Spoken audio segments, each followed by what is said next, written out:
Okay, we are live and it's exactly 5 p.m. on the East Coast. 5 p.m. on the East Coast. We're live straight up 5 p.m.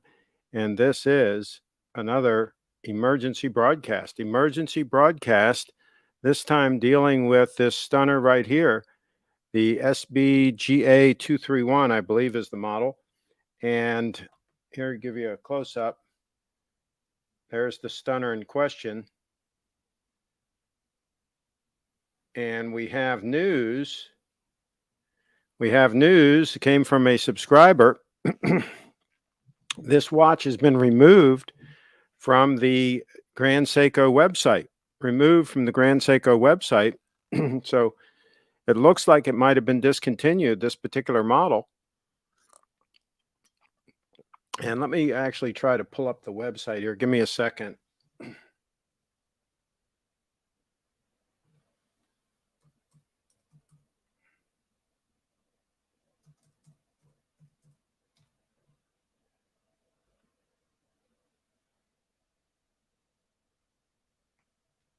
I'm going to try to pull up the page where it would be.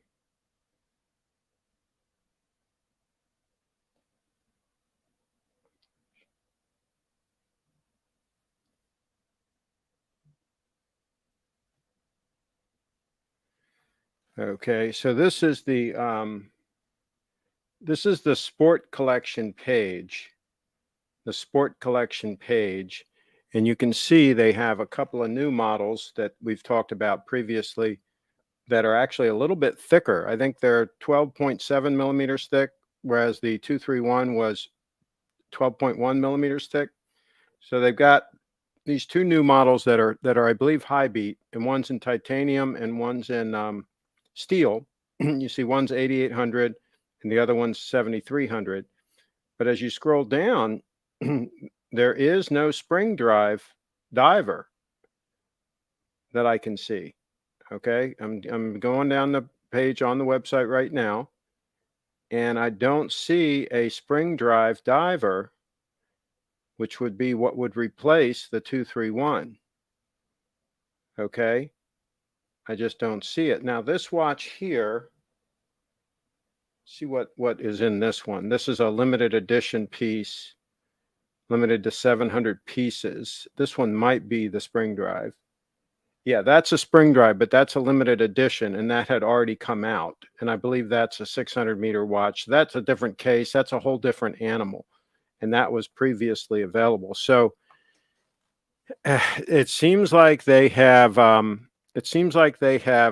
Pulled this unit from their website. This particular watch, which I think you can make a legit argument is the finest sport watch ever made, and I'll go into why I believe that to be the case. I mean, hopefully they're going to replace it with a new model with the new, I guess, 5-day power reserve movement, right? And hopefully they won't make this watch any thicker. Hopefully they'll keep it at least where it is and maybe even make it thinner.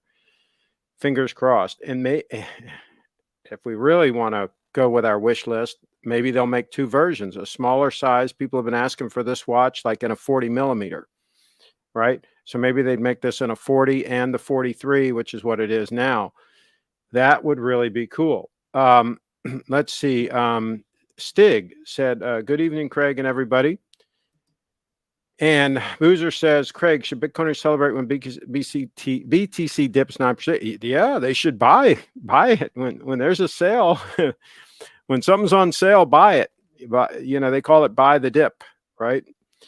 And really, in long-term thinkers, it really doesn't matter. I mean, you can buy the peaks, and long-term, you're still going to be fine because it's going to go a lot higher. So trying to time the market is dicey at best. So best to just buy and hold. But yeah, if you can buy a dip. Oh, let me put on the faux pay. I got the faux pay sitting right here. Let me put on the faux pay. I got it. Might as well put it on. And so yeah, buy the dip. Let's see. That's a sexy watch. Are you talking about the Beast? This one? I'll call that the Beast. It's all right. I still prefer the 231 case shape to that case style, and I don't need something thicker. You know, that watch is significantly thicker than the 231. So yeah, Ultraman says hello, and David Williams in the house, and he says hi, Craig. Okay, all right. So I'll make my case as to why I think why I think that this watch is the finest heavy use sport watch ever made. I'll make my case right now.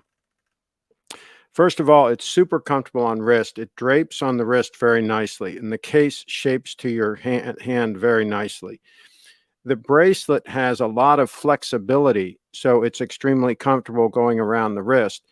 And yet, because it has the pin and collar system, you don't have to worry about wear and tear as that bracelet flexes. You don't have to worry about bracelet stretch, which you might have with a screw situation, like on a Rolex, where you have the screw going through that is fixed in place. It's not floating. See, this has the pin and collar, which actually floats and freewheels in there. And so you get less wear.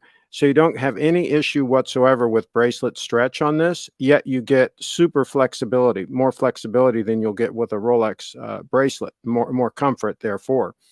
And because it's titanium, it's also more comfortable on the wrist as far as thermally. It just feels better on the wrist because it's titanium. And of course, this alloy of titanium is much more rugged, much more heavy duty than the 904L stainless steel that Rolex uses, or the 316 steel that other watchmakers use. So this is much more durable from a standpoint of holding up long term. So we've got the titanium, we've got the shape of the case. The clasp is much easier to use than any other clasp on the market, and much more durable, more rugged. This has the flip lock here and a twin trigger release, okay? So it's not going to accidentally come loose, okay? Then if you want to extend it, you can extend it while on wrist, which I just did.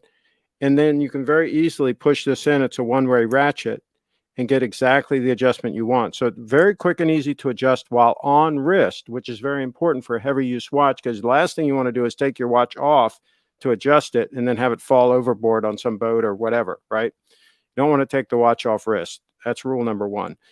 And so the clasp is fantastic and balances the watch very nicely. It's very rugged, very industrial looking, which is kind of what this watch is. And then, of course, the bezel, which rotates very easily, has 10, 20, 30, 40, 50. It has all the numbers on it, okay? Not just up to 10 or 20 like some watches. It goes all the way around to 50, okay? It has all the markers. And so much more useful from a standpoint of using it as a timing device, the bezel, okay? Now we go to the drive system. The spring drive, of course, is robust, okay? So it's more durable than the movements that other watches have, because it doesn't have a traditional escapement mechanism to fail. So it's more robust and significantly more accurate. Plus, this takes less wrist movement to wind it. So it's less of a worry as far as you not being active enough and not winding the watch up. And of course, it's a 72-hour power reserve, so plenty of power in reserve. So the bottom line is, for all those reasons and more that I'm not even getting into, this is the finest dress watch, the finest heavy use sport watch ever made. And so, yes, apparently they have discontinued the watch. It has been removed from the website. And we don't know if they're going to replace it, and if they are going to replace it, what they're going to replace it with. We don't know this. I asked Steve for some information, and he has not been forthcoming with any information whatsoever. So right now, the only information we have is that it is not on this website. So let me go back here.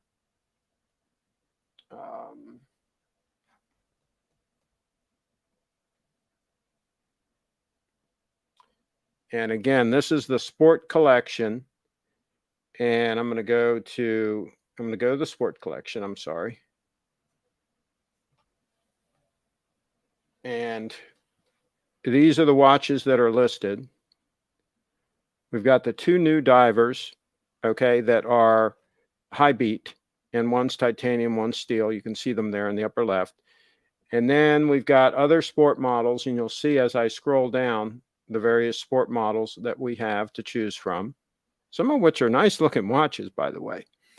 But we do not see, what we do not see is a replacement for the 231. We do not see that. Okay, and I checked and rechecked this. And by the way, I heard a rumor earlier, a couple months ago. A subscriber contacted me and said that the 231 was being discontinued and was no longer available in Europe. Okay, was no longer available in Europe. At the time, I checked the Grand Seiko website for the US and it was still there. And I told him, well, no, as far as I know, it's a regular production watch. It's still here. I don't know what's going on. And so turns out that it looks like they were phasing it out. And it looks like they phased it out in Europe first and now here in the United States of America. So that's where we stand. Craig, do men hit on you when you're wearing pink? Yes, men hit on me a lot, and sometimes when I'm out and about, I wear my wedding ring to try to fend them off a little bit. But yes, men hit on me a lot, and of course, the ladies throw themselves at my feet. I mean, it's just always been the case. They just throw themselves at me. I don't know why, but it is what it is. Let's see, new spring drive movement is great, but you can't see it in the diver as it doesn't have a display case back. I'm not a big fan of the display case backs because they generally make the watch a little thicker. So especially on a dive watch, I would just as soon just have the regular case and try to get it as thin as possible. Even on my dress watch Stunner, it wouldn't have broke my heart if they didn't put a display back on there, made it even thinner still. Now that's about 10 millimeters thick or 10.2 millimeters thick, which is fine. I mean, it really is nice on the wrist. It's having it like a half a millimeter thinner or something would be a bonus, but not necessary. So in that case, it's already pretty much thin enough. But let's say it was 11 mils thick and it could have been 10 mils. If it didn't have a display, then I would certainly go, hey, I would do without the display to get thinness. Okay, and Brief Dance says hello. Kyle's in the house. He says, hey, guys. He knows a little thing or two about heavy use sport watches. He's got a Submariner. And notice I did not say Submariner date because he has the real deal. He has an actual Submariner. Are they doing away with the diver? It looks like they've already done away with it. Now, how many are in the pipeline that still can be gotten? That's a good question. Steve says he does have one in stock. I did confirm that with him today, that he does have one in stock, one. And other than that, hey, a subscriber can still buy this one for $5,000. Again, it's not advertised anywhere, but a subscriber can have this one for $5,000. That's a hell of a deal for probably the most accurate 231 on the planet and still in really good shape. I've worn it. I don't baby it, but it's still in really good shape. And, has micro scratches on it that you get with heavy use. But, it's in great condition. And of course, full box and paper, so on and so forth. So if somebody wants a 231, they can buy a brand new one from Steve, or they can buy this one, or they can wait and see what they replace it with. Let's see what they replace it with. It's going to be tough to top this puppy. It really will be tough to top this puppy. And let's see. Kyle says it appears the 291 high beat is the replacement. They have steel and titanium versions. Prefer your bracelet with the high polished bits. The new watch is a downgrade. Well, it's also thicker. The new watch is thicker. Let's pull it up here. And that's a major downgrade. Let's pull it up.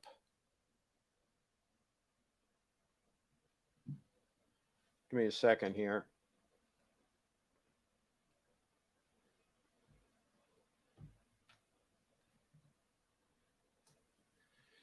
Okay. This is the watch in question. This is the watch in question. And it is, as you can see there, $8,800. It looks very similar. Are you sure that those pieces are not shiny pieces in the bracelet? Because they probably are. It's probably just the photograph sucks, which is normal for Grand Seiko. My guess is it does have the shiny pieces in the bracelet. Looks like it's the same bracelet as mine, but I could be wrong on that. Can't tell from the photo because the photo is dog poop. Okay, so but let's look here. This is the concern. See if I can get this opened up. Here we go. This is the concern. It's the same size as my watch, 43.8 mil, but it's 14.7 millimeters thick. Mine is 14.1. So you would think, going to the high beat movement, that they could have made it thinner, because the high beat should be thinner than the spring drives are usually thicker than the automatic movements. And so I don't know why they did that. I don't know why they went thicker on that watch. To me, that was a definite fail. Also, the new watch is a couple grand more. Yeah, there's that. Craig, you are raising your asking price to 10. Are you raising? No, I'm going to be good. I'm going to be cool. I'm going to stick at 5,000 for the price for subscriber only, not advertised. Piece is not advertised, but I really want to start wearing the stunner all the time. I really would like to do that. I think it'd be fun, just to, fly in the face of all these morons that say that you can't wear a gold watch all the time. Wear that stunner all the time. I wore my date 8 a lot, right? And so it was gold, and it held up fine.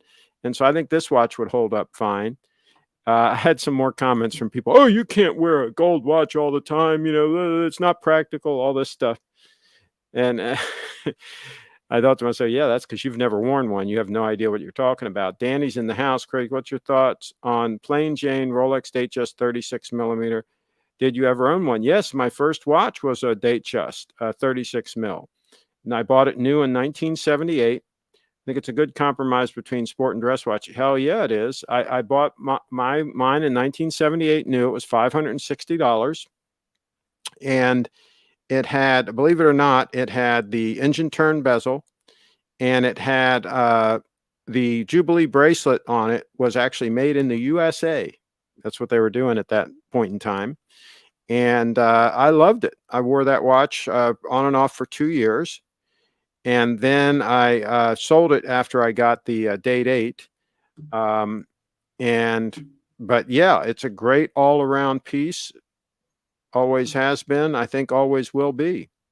And I would get the white gold bezel, and I'd get the Jubilee bracelet. That's what I would get, because that white gold bezel doesn't show any scratches, holds up great. That's the way to go. Fort Lauderdale, nice. Have they reopened Aquatic Center again yet? Okay. I guess that's, I'm not sure what's going on there. Let's see. Kyle's in the house. I don't think you should sell the 231 given this new info. Yes, Ruza, this is an emergency broadcast. Yeah, but Kyle, every day I am reminded that life is short. When you get to my age, you start realizing that, life is short.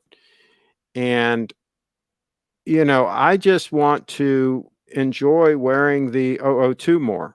And this watch here is a wrist hog. I mean, it just loves to be on my wrist.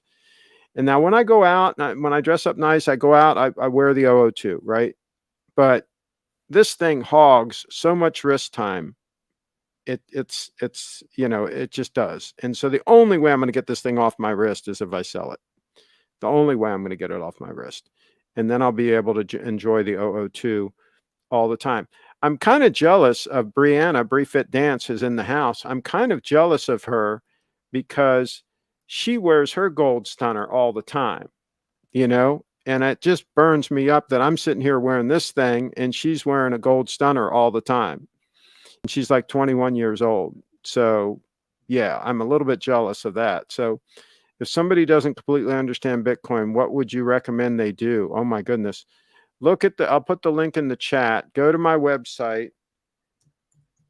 And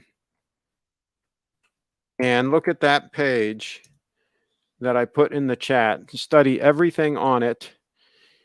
And I'll tell you, if I was a young person and I was missing out on the Bitcoin thing, I think I would kick myself in the head. I think I would just rethink that whole thing, because this is amazing what's happening with Bitcoin. And now, is it possible that there's an attack vector that I haven't calculated, that there's something that can kill Bitcoin that I haven't thought of? That's possible. It's always possible. But I've studied the hell out of it, and I've thought about every angle, every attack vector there is known to man. I've studied that up one side and down the other, because that's the thing. There's two questions that you need to ask and then try to get the answer to. Is Bitcoin going to survive?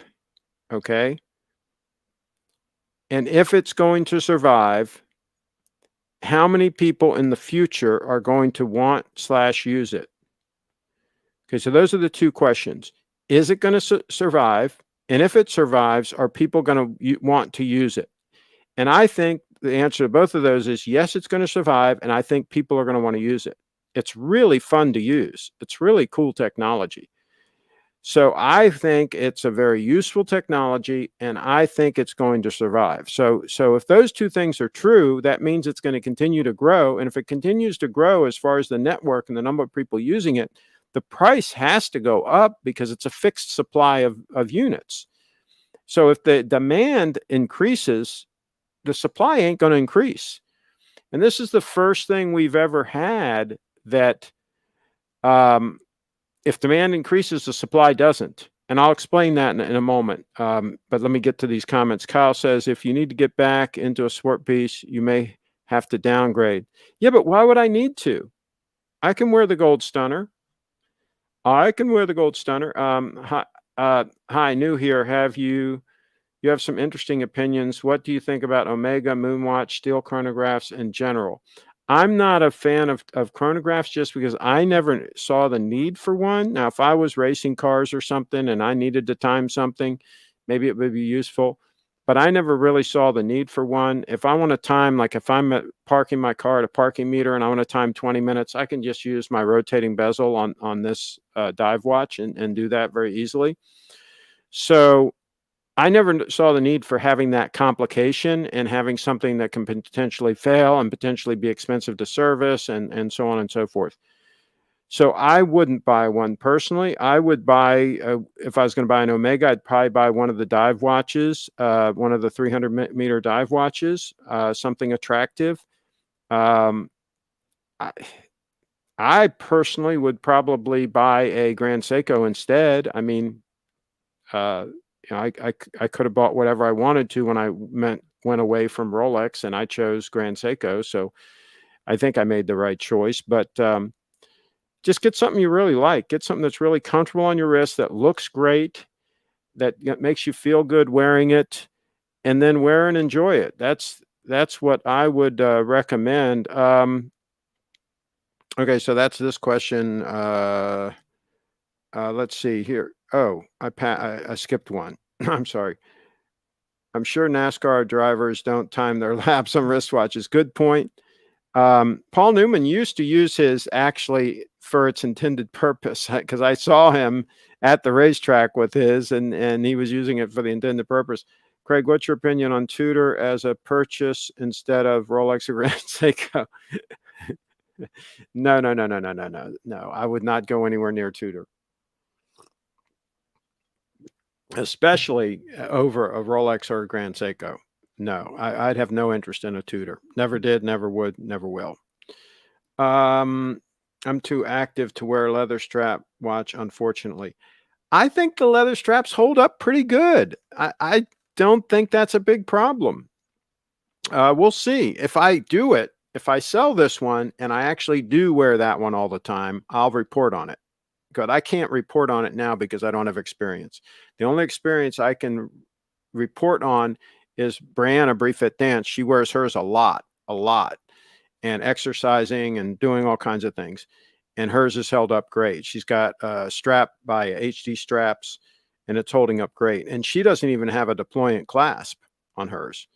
So she bends it and flexes it every time she puts it on, which really gives wear and tear on the strap, right? The deployant takes a lot of wear off of that strap. And I think the strap is going to literally last for years, even with heavy use. I think it's a non-issue. I mean, look how long a good belt will last. I've got an alligator wallet that I use every day. You know, it's in and out of my pocket, doing things and so on. I've had it for like 40 years. It still is fine. It's got a few cracks here and there, but it still functions fine. So a good quality leather piece, properly cared for, can actually last quite a while, I think. I think it's wives' tale that they fall apart as soon as they get wet or something, right? Now, if you got some cheap strap that's glued together, two pieces glued together, not even stitched or whatever, and you know, piece of garbage strap, then yeah, as soon as you get it wet or something, it's probably going to fall apart. But a decent strap, I think not. Let's see here. Let's move along. Hi, Craig. It should also be noted the steel version of your diver at SBGA231 is also discontinued. Unbelievable Grand Seiko would replace the spring drive with a great but inferior high beat. Well, we'll see what happens.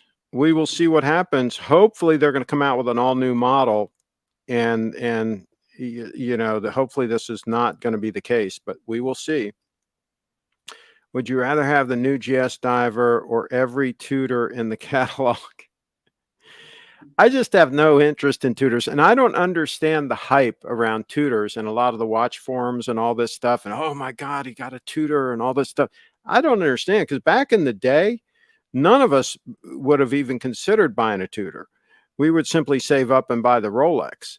I mean, it's just not even something that we would. None of my friends back in the day had considered buying a Tudor.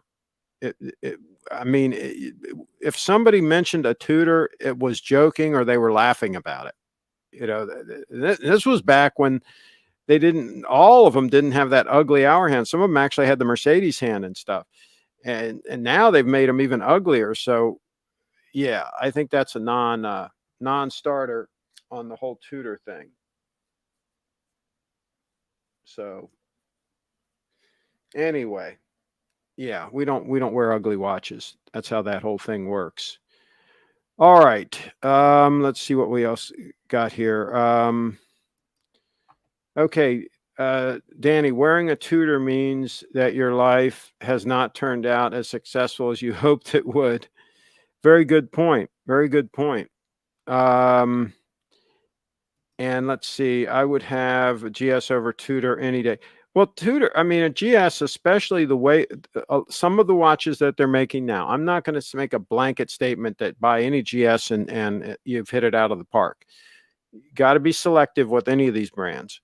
But if you buy the right watch from Grand Seiko, in my opinion, you can have a lifetime watch that's going to be extremely robust, that's going to look great on the wrist, going to be super comfortable. I mean, the Snowflake I had, my gosh, you talk about a watch that just disappears on your wrist. It just sits there and it's just super comfortable and looks great and, you know, versatile. I got rid of it because I didn't think the 41 mil to me and 12.6 mils thick or whatever they are, it was just a little bit too big to be an all-arounder. If it would have been 38.5 mils like this one, and thinner, maybe 11.5 mils thick or something, it would have been the ideal one and done watch. One and done, no question. Now, if somebody dresses casual all the time and doesn't need a one and done, doesn't need something they can force into a dress situation, then the Snowflake is just amazing. Just amazing. You could buy that. That could absolutely be a one and done if that's not an issue for you.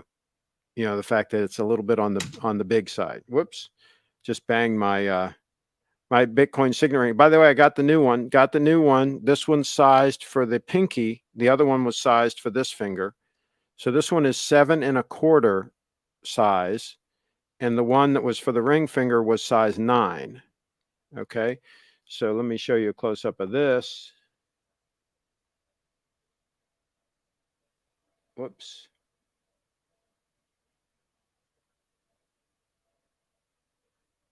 So I like it.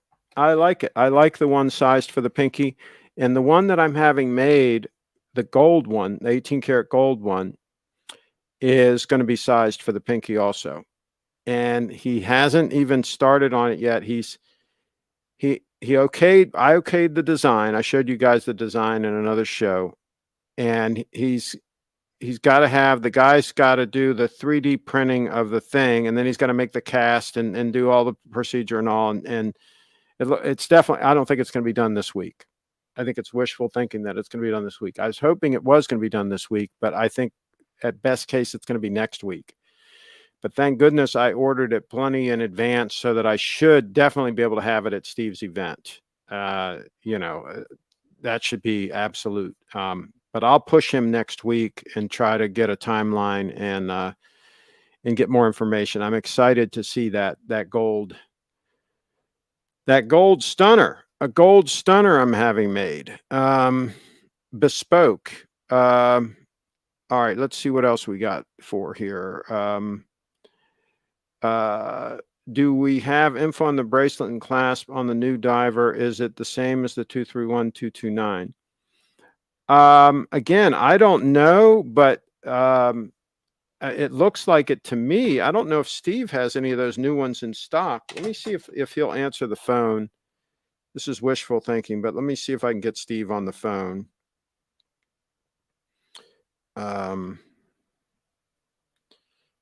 Let's give this a shot.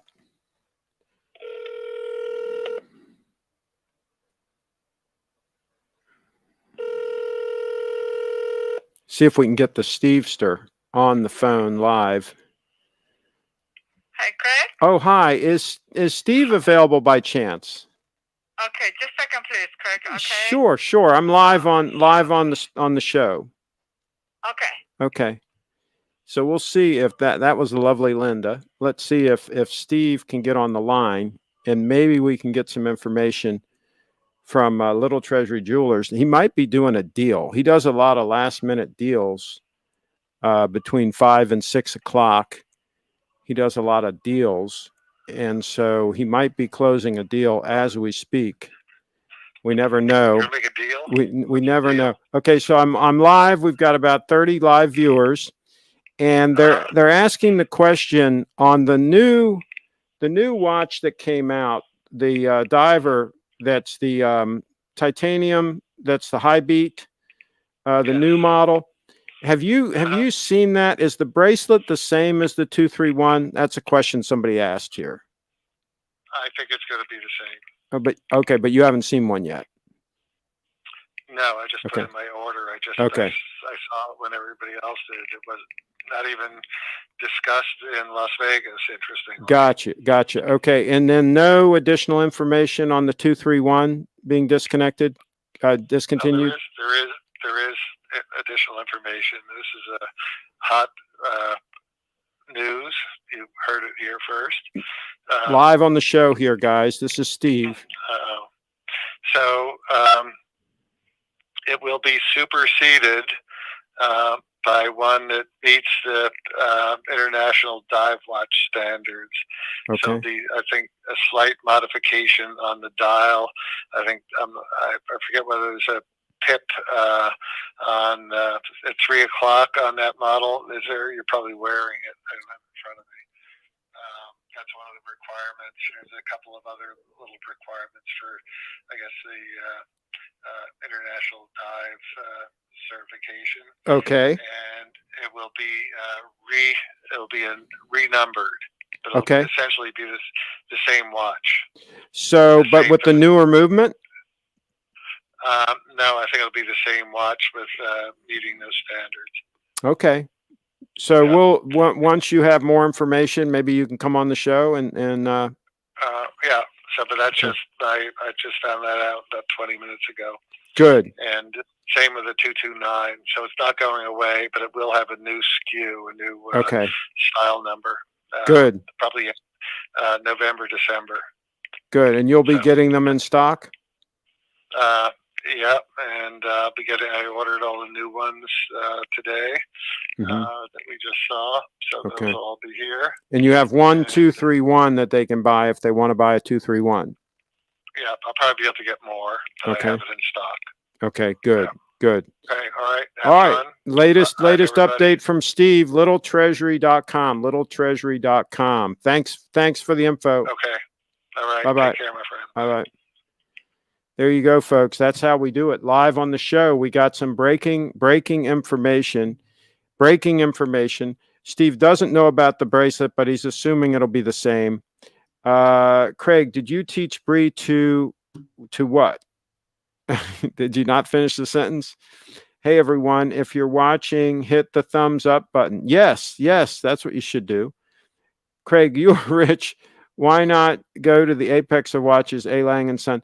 I don't want something that is potentially high maintenance and potentially, how should I say, not rugged, finicky, okay? Same reason I wouldn't buy a Ferrari. I would buy a Porsche, right? A Porsche is a little more rugged, little less of a headache as far as maintenance. Still not great, but and going one step further, I would rather buy a Lexus LS sedan than I would buy a Mercedes S-Class sedan. I like reliability, durability. I research the heck out of things before I pick the 002 Stunner. And I will stand by. I think that's the finest dress watch ever made. And if you ever see one in person, you'll see what I mean. The case shape, everything is just amazing. Just absolutely, positively amazing. So that's what I went for, and that's why I went for it. So good question. Very good question. Price. I'm sure Steve doesn't know yet, Kyle. I'm sure he doesn't have prices yet on that watch because it hasn't been announced yet. So hopefully it'll be in line with the previous models, but my guess is they'll probably crank it up some. They're going upscale, right? they're learning from Rolex. Just charge more money. When in doubt, charge more money, right? And remember, fiat is being devalued like crazy anyway. So if they were to raise the price 25%, they're probably just keeping up with inflation at that point. So think about it. They've had this thing priced at $7,100 for a long time, I think for like 3 or 4 years. When I bought this, like 4 years ago, it was $7,100 list price. And that's what it was when they discontinued it. So they didn't have a price increase for 4 freaking years. So, yeah, I wouldn't be surprised if it's a little more. If they come out with a new diver and all yellow gold, you should just sell the O2 and get the 231. It's not thin enough to use for dress. I would need something that I can also use for dress purposes. See, I can wear, this is the interesting point. I can wear that watch there for casual, okay? Sporting around, casual use. I can also wear it for dress. I can't wear a 231, whether it be gold or not, for dress. It's just too bulky. It looks silly. I just think it looks silly to wear a big hulking watch with a suit. I just think it looks goofy. So that's just me. Briefit Dance is announced. I'm going to practice kickboxing tonight because I want to learn how to defend myself, maybe from strong, violent guys. Absolutely, Bree. Absolutely, Bree. And I can show you some self-defense stuff too. But yeah, and because and here's the thing, Bree is getting really strong. She's really been working out and exercising, and she's getting stronger all the time. And so now she's feeling her oats, right? She wants to start knocking around like hunky guys, right? And just throwing them around and stuff. And I think it's good. I think it's good that Bree is ready for action. Let's see here. Craig, did you teach Bree to hate tutor? No, we on a show, we actually did an ugly watch show, and I did not coach her. We showed some watches and got her opinion. Okay, is that ugly or not ugly?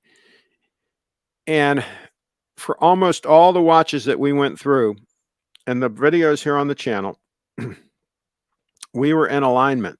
if I said we had her give her opinion first, okay, we showed the watch, she gave her opinion, and then I gave my opinion, and most of the time we were pretty much in line, because it turns out that beauty is definable, that there are certain things about objects that we look at that make them attractive, that make them beautiful, and it's a universal thing. It's not, you can't take a watch that's ugly and and even if you convince a ton of people in forums and so on and so forth that this is an amazing watch, it doesn't change the physics of it, right? It doesn't change what is, right? It either is or not isn't. And these people say, well, beauty's in the eye of the beholder. BS. There are certain things that are beautiful and certain things that aren't, and certain designs that lend to beauty and certain designs that don't. And this is why, like, Apple is so good at what they do. They are able to figure out what's attractive to people and what really works, and they don't listen to the idiots that say, no, you can't do that, that's not attractive, right? They do it the right way.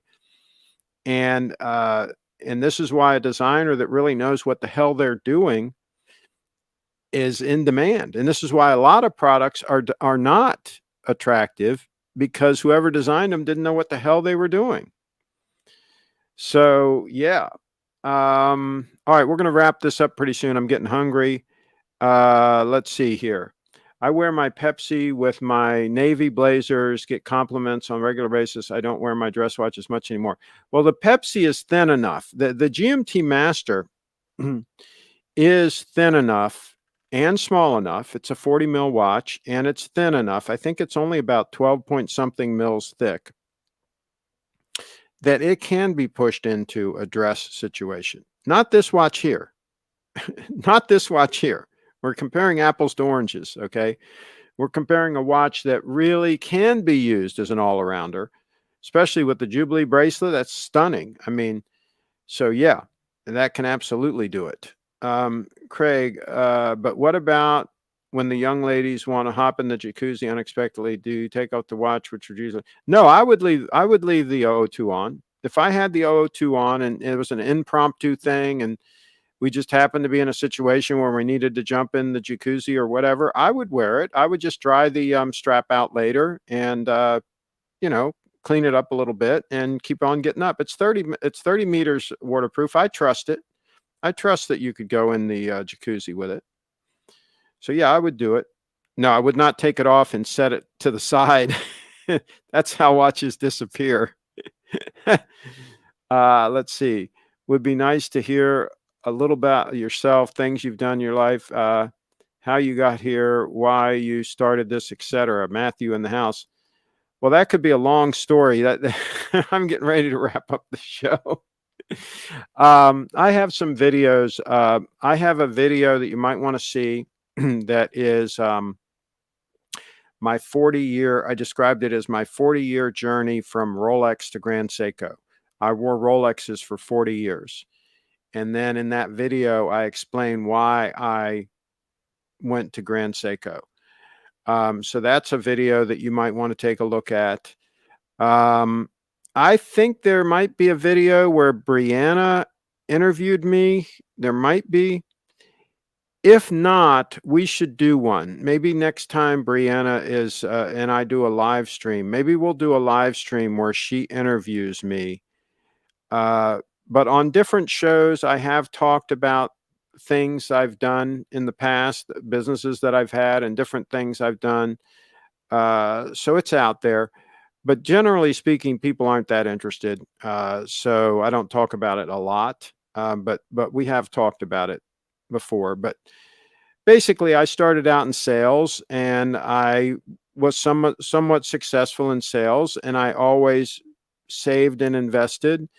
And I paid cash for my first house and sold that and moved up and was relatively conservative about saving and investing, and made some good moves here and there. Bought some domain names, internet domain names.com names back in the day, and made some money on those. And I've been fortunate, and so this channel is about sharing and trying to help people out so that maybe they, you know, don't make some. I've made mistakes, right? And I've learned from the mistakes, and maybe I can help them a little bit.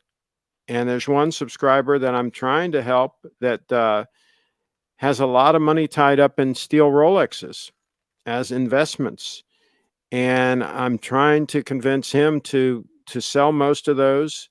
He's got a gold stunner he can wear. I'm trying to get him to sell the steel pieces and take that money and put it somewhere where he can get a decent return.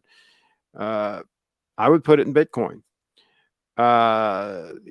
So, but I don't think he's going to do it. But I'm just trying to help people to make decisions that they're spending a lot of money and try to make the right decision. Right, money's a important thing. So, yeah. Let's see. Boozer says, oops, I just clicked on the wrong one. Bree, if trans Olympians have taught us anything, it's that the world's strongest woman can be overpowered by a mediocre male. Yeah, but Bree's pretty exceptional. I recommend you get a Glock 9mm and learn how to use it. That might be a good move. Yes. Yes, I want to be as strong as possible. Yeah. And those integrated bracelet watches that you think are ugly were designed by well-respected, celebrated, and professional watch designer. Is that not be? And I definitely would be interested in interview. Yeah, see, that was a total fail. Those designs are total fails, and sometimes the best designers in the world can have a total failure, right? And there are a bunch of practical reasons why you don't want an integral bracelet, right? If that bracelet fails, you're kind of screwed. Okay. You know, I'm not a big one for taking like a president bracelet off of a date 8 and putting a leather strap on it, but it is nice to know that you can do that. Right. And if you ever have problems with the bracelet where there's stretch or something and you want to send it to get it repaired, you might want to put a leather strap on the watch while you wait 3 or 4 weeks for the repair to be done. I just like the versatility, and I just think they look ugly. I think there's no aesthetic benefit to putting an integral bracelet on a watch. You would think maybe there would be, right? But I think if the case is designed right and the bracelet and or strap is designed right, I just like the look of a conventional case and bracelet and or strap setup. Call me old fashioned, but when those integral bracelets first came out, it was a trendy thing, in the 70s, 80s. There were some of them that came out, and they were generally dismissed, and most people didn't like them. Now there's just a ton of hype around a lot of these watches. I mean, look at these Richard Mille or whatever, however you pronounce it, those silly things. I mean, those things look like they're something that you buy at Walmart, right? They're ridiculous. And so there's a lot of stuff that these trendsetters think are hip at the time. They thought bell-bottom jeans were hip in the 70s, right? And a lot of these things come and go, and they just are not really that attractive.